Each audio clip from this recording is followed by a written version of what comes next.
For 11 years, I went to bed every night knowing I would not stay there. That is not a complaint. That is just how it was. My name is Gerald. I am 91 years old, and about 3 years ago, I slept through an entire night for the first time since I was in my late 70s, and I have not missed a night since. What changed was not a medication. It was not a procedure. It was not anything that cost me a single dollar.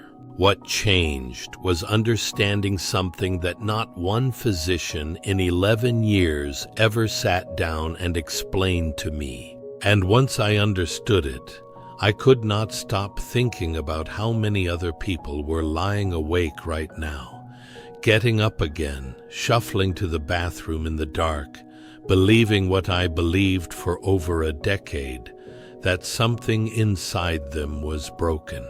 I grew up in a small house in rural Pennsylvania. My father was a quiet man who worked with his hands and did not believe in complaining about the body. You slept when you were tired, you worked when you were not, and if something hurt, you gave it time. I carried that with me for most of my life, which is probably why it took me until I was nearly 80 to say anything to anyone about what was happening at night. By the time I finally walked into my doctor's office and described it, I was already embarrassed. A grown man, nearly 80 years old, telling his physician that he cannot make it through a single night without getting up 3, sometimes 4 times to use the bathroom. My doctor was kind. He did not make me feel foolish. He ordered some tests, asked about my prostate, reviewed my medications, and told me this was common in men my age. He was right that it was common. What nobody said out loud was that common does not mean inevitable, and it certainly does not mean untreatable, at least not in the way we were all treating it. The first prescription did not do much. I gave it a fair chance, 2 months, maybe closer to 3, because I am not someone who gives up quickly on something a doctor recommends. When I went back and said it had not helped, he tried something else. This went on for a while. A few years, honestly, if I am being accurate about it. Different medications, different dosages, a period where I was taking something for my prostate because someone decided that was likely the source of the trouble, and another stretch where I was buying supplements from a shop in town because a man I trusted told me they had helped him. I spent money I did not need to spend. I lost sleep I could not afford to lose. And through all of it, I kept going back to that same quiet belief I inherited from my father, that this was just the body getting older, that some things simply wore down, and you adjusted to them. What I did not know, what nobody told me in any of those appointments, was that in the majority of cases, the bladder in a person my age is functioning exactly as it should. The bladder is doing its job. It fills, it signals, it empties. The problem is not the bladder. The problem is what is arriving at the bladder in the first place, and when. And that question, the question of where all that fluid is coming from in the middle of the night, is where 11 years of appointments never took me. Here is what I eventually learned.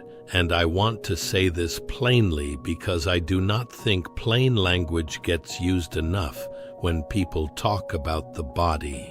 During the day, when we are upright and moving around, fluid collects in the lower legs. It pools there, especially as we get older, because the circulation is not what it used to be, and the body does not move that fluid back up the way it once did.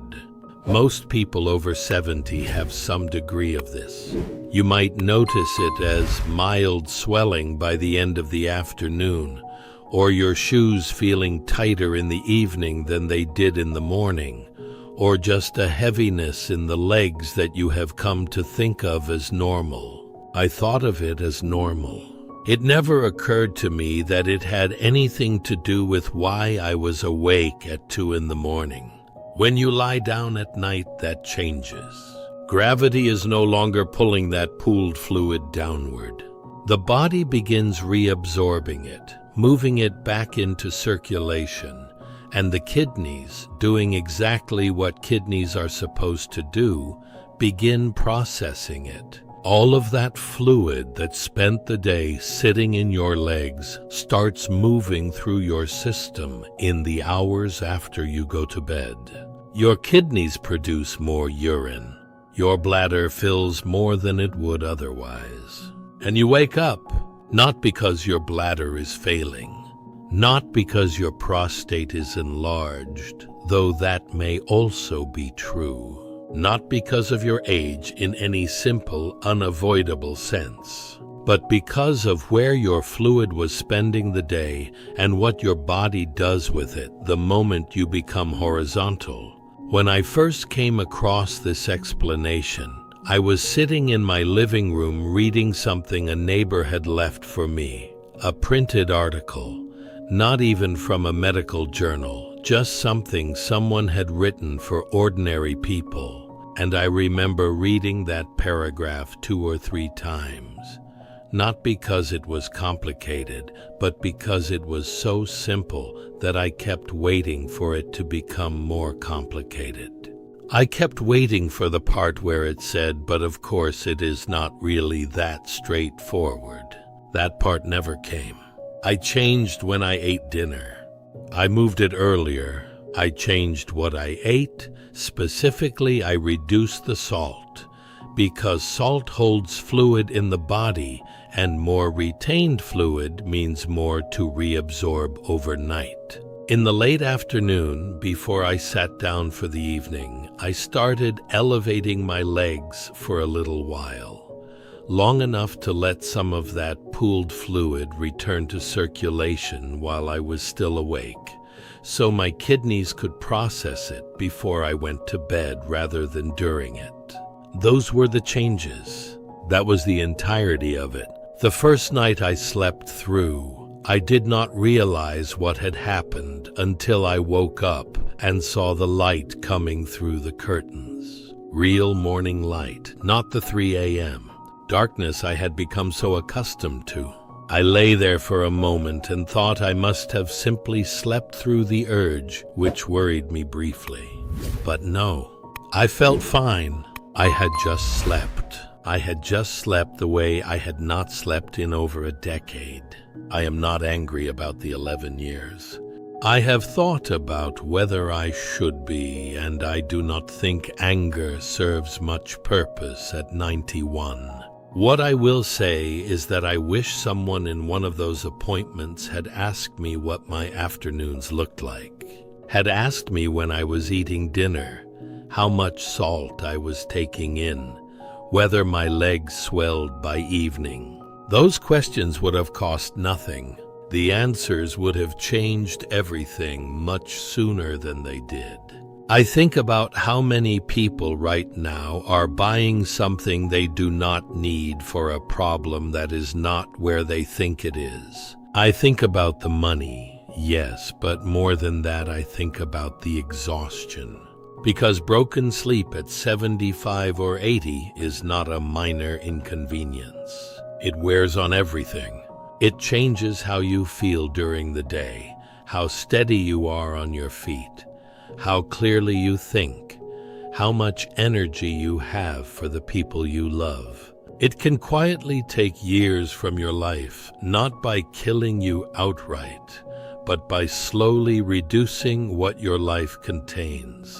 I watched it happen to people I cared about, and for a long time I did not understand that what was happening to them was also happening to me. If you are someone who gets up at night, I am not telling you to stop seeing your doctor.